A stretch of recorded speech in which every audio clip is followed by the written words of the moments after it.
Only the really, I hate to say this, but those with the lowest IQ. Folks, Paula Jean, the Ketchup Queen, is at it again. I don't know why I'm mining this person for content so much. It's because, for all of you who don't know, there was a Netflix documentary that came out in 2018 called Knock Down the House that documented AOC, Cori Bush, I believe Amy Villela, and Paula Jean Swearengin running for Congress. Now, of course, AOC was the one who won in 2018. Cori Bush ran again in 2020 and won in 2020. But they were like the original like Justice Democrats branded politicians. They had this documentary. AOC was the breakout star because she won.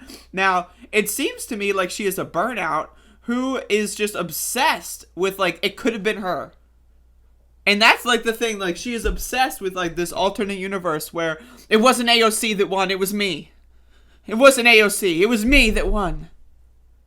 And again, it's hilarious to watch. Like again, the original like conversation of whether or not poor people had access to ketchup packets is incredible. She said that poor people, if you live in a city, you can't be poor because you have access to fast food. Real poor people have never had a fast food burger. Real poor people don't have food stamps or access to food stamps. Real poor people don't eat ketchup. That's what she's been doing.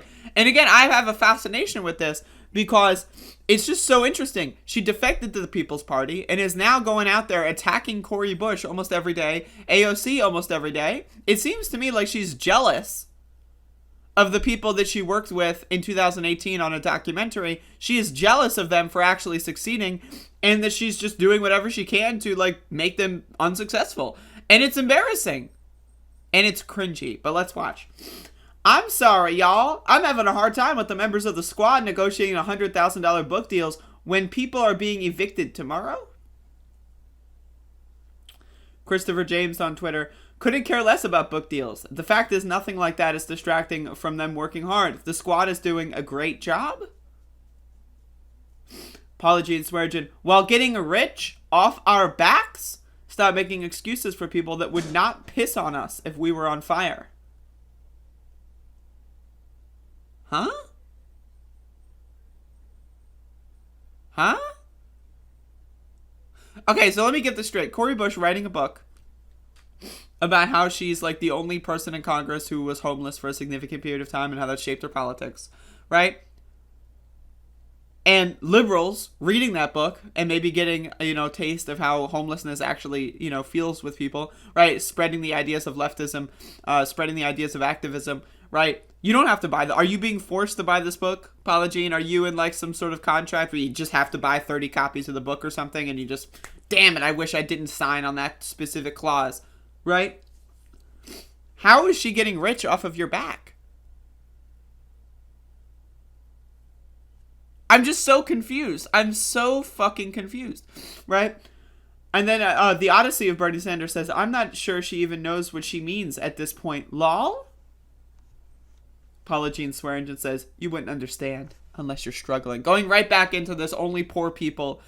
The only kind of poor person that matters is someone from rural West Virginia who doesn't have ketchup packets, can't get food stamps, and who hasn't eaten in 3 days. Other than that, you're rich. It's bizarre. It's strange. And let's look at her Twitter account. Like, this is her Twitter account?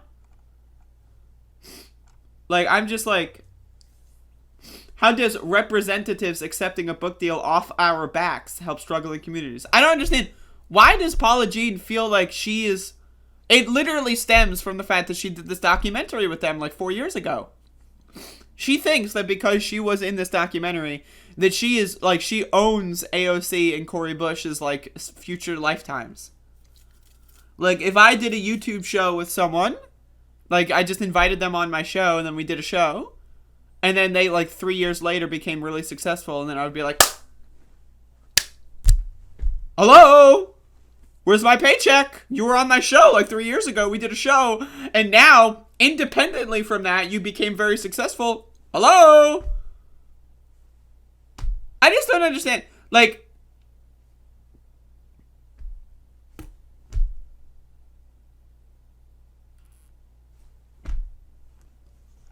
Like, but her tweets are so bizarre. And, like, the tweet that she retweets, book deals and speaking fees are the grift, the vehicle of bribery. Huh? A major distraction from the massive work that needs to be done. Right now, again, if she's getting paid speeches by Goldman Sachs or whatever, that's fucking shit. But writing a book for rich liberals to read so that they can better understand how homelessness works and how the crisis is ongoing, especially now with the eviction moratorium being struck down by the Supreme Court and Congress isn't going to act. Right? People are going, like, rich liberals that actually affect policy, that actually have money, that can help organizations. Knowing more about this is a good thing. You don't have to buy the book. If you're poor, if you've been homeless, great. You already know. You don't have to buy the book. You're not in a contract. Oh, fuck. My lawyer just called me up and said, some dotted line I signed 5.5 years. Now I have to buy 75 copies of Cori Bush's book now. I got stuck. No one is stuck in like having to buy this book. Right? It's like, it's bizarre. It's strange. And again, I don't know what the hell's going on here.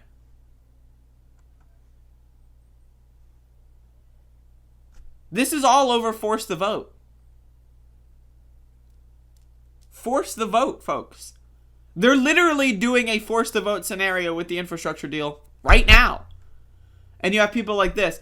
Bad take from an account I like. The problem is Cori and the squad are not chewing gum at the same time, other than photo ups and tweets. Cori Bush managed to get the Biden administration to extend the moratorium for an additional month. That kept people in their homes for an extra month.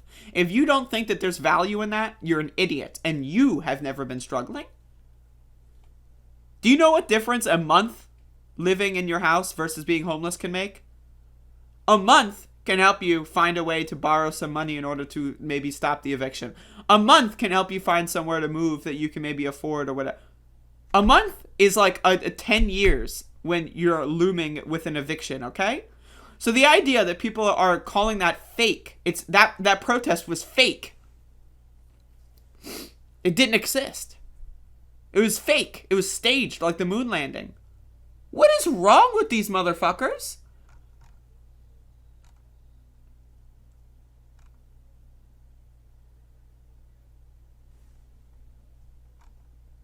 Oh, so she's independently publishing the book. That's even funnier.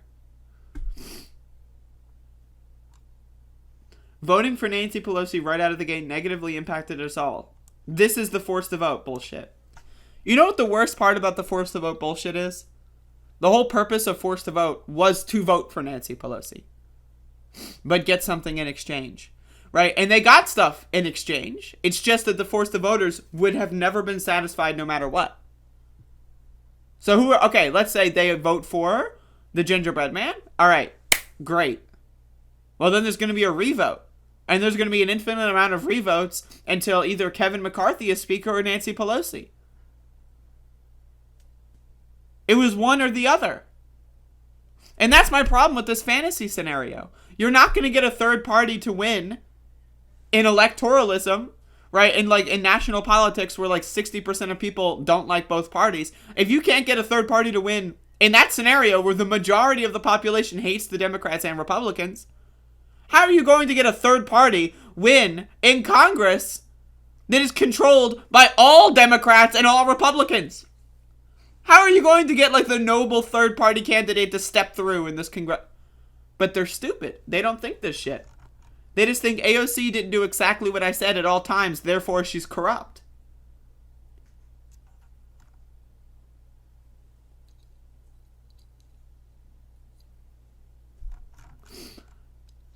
I like, again, I mean, this shit is fascinating to me. Like, the downfall of Paula Swearengin, the Ketchup Queen, folks.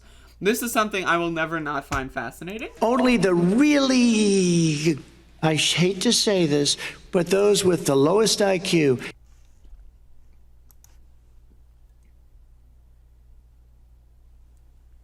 Motherfuckers are crazy. Man, I am so, ugh.